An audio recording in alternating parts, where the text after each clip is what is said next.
Donc ça veut dire que ça va être la diversité de parcours, la diversité de personnalités. Donc c'est vraiment quelque chose qui reflète qui on est. On peut le voir au travers de l'équipe, au travers des personnes qui composent l'équipe, mais aussi au travers de l'enseignement, et c'est-à-dire à travers les différentes pédagogies qui sont représentées ici dans l'équipe enseignante. La deuxième valeur, c'est l'entrepreneuriat, c'est-à-dire que chacune des personnes qui travaillent à l'EFGB a la liberté de mener à bien un projet qui lui tient à cœur en fonction de sa personnalité, parce qu'elle trouve que ça aura une valeur ajoutée pour les enfants. Et la troisième valeur, c'est l'unicité, c'est-à-dire comment tenir compte de l'individu au milieu d'un collectif. Et ça, c'est autant pour les parents que pour les enfants, que pour l'équipe. Voilà. Alors, on a 3 valeurs à l'UFGB: la diversité, l'entrepreneuriat, l'unicité. La première valeur, c'est la diversité. Donc ça veut dire que ça va être la diversité de parcours, la diversité de personnalités. Donc c'est vraiment quelque chose qui reflète qui on est. On peut le voir au travers de l'équipe, au travers des personnes qui composent l'équipe, mais aussi au travers de l'enseignement, et c'est-à-dire à travers les différentes pédagogies qui sont représentées ici dans l'équipe enseignante.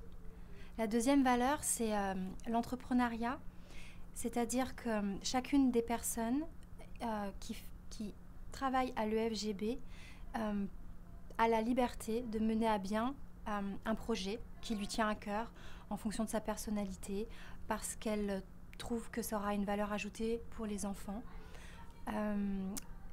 Et la troisième valeur, c'est l'unicité, c'est-à-dire comment tenir compte de l'individu au milieu d'un collectif.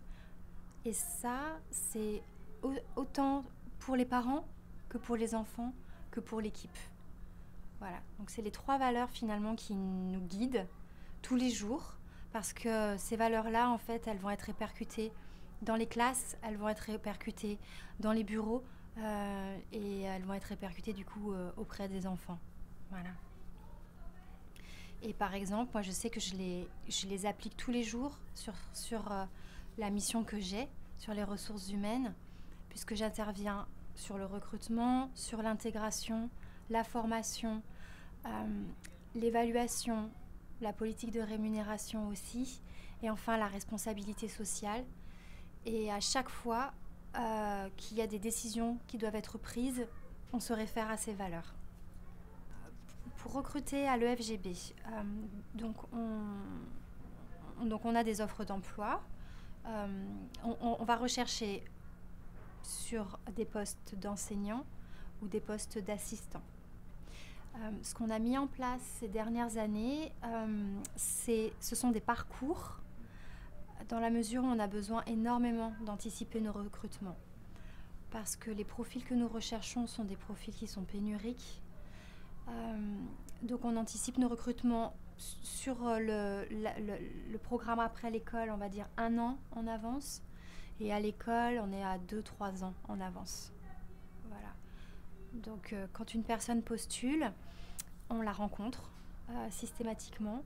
Et ce qu'on va essayer de découvrir, c'est son projet professionnel.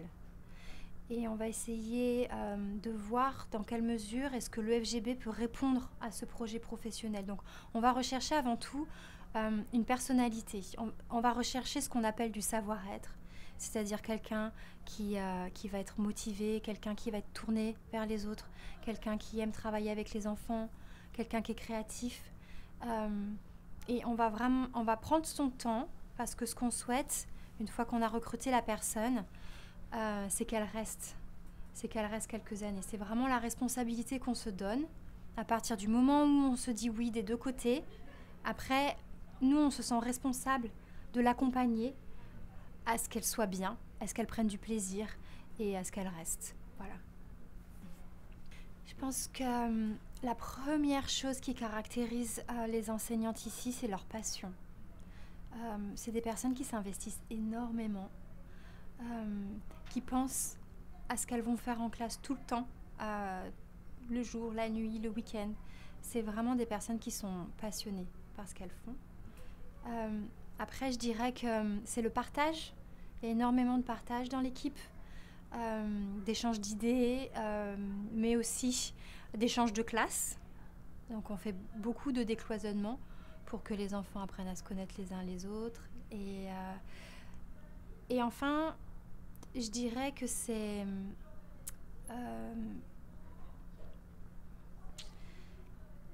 la liberté. Il y a quelque chose qui caractérise l'enseignement à l'EFGB, c'est cette liberté pédagogique. C'est-à-dire que chaque enseignant s'approprie sa classe et va délivrer un enseignement en fonction de qui il est et en fonction des enfants. Voilà. Donc c'est un ajustement entre les deux. Mais c'est ce qui va donner quelque chose de très riche, et d'une classe à l'autre, les choses vont être très différentes. Et donc tout ça, en fait, c'est vrai que c'est mis en musique par chacun des enseignants et par le partage qu'ils font régulièrement, quotidiennement. Voilà. On a une équipe francophone, effectivement, donc on a des enseignants qui viennent majoritairement de France, mais aussi de Suisse, de Belgique, et tout le monde est bilingue. Donc qu'on parle aux parents qui est anglophone ou aux parents qui est francophone, il n'y a aucun problème de communication. Les parents apprécient particulièrement à l'école le fait de pouvoir avoir un contact privilégié avec chacune des enseignantes et des assistantes, de pouvoir les contacter et d'avoir une réponse rapide.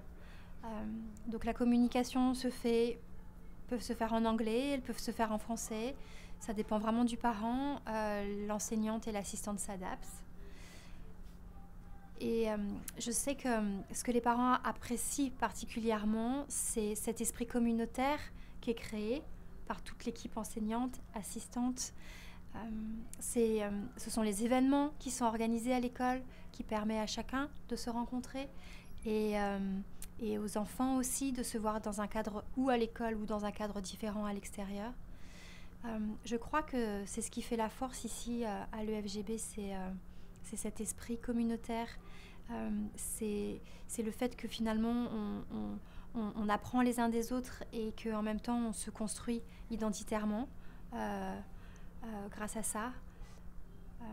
Et les parents soulignent, et tout le monde souligne, c'est le travail, le travail impressionnant qui est fourni chaque jour par les enseignants, les assistants qui ont un seul objectif, c'est de travailler pour les enfants. Et c'est vrai qu'elles sont assez admirables et qu'elles donnent beaucoup.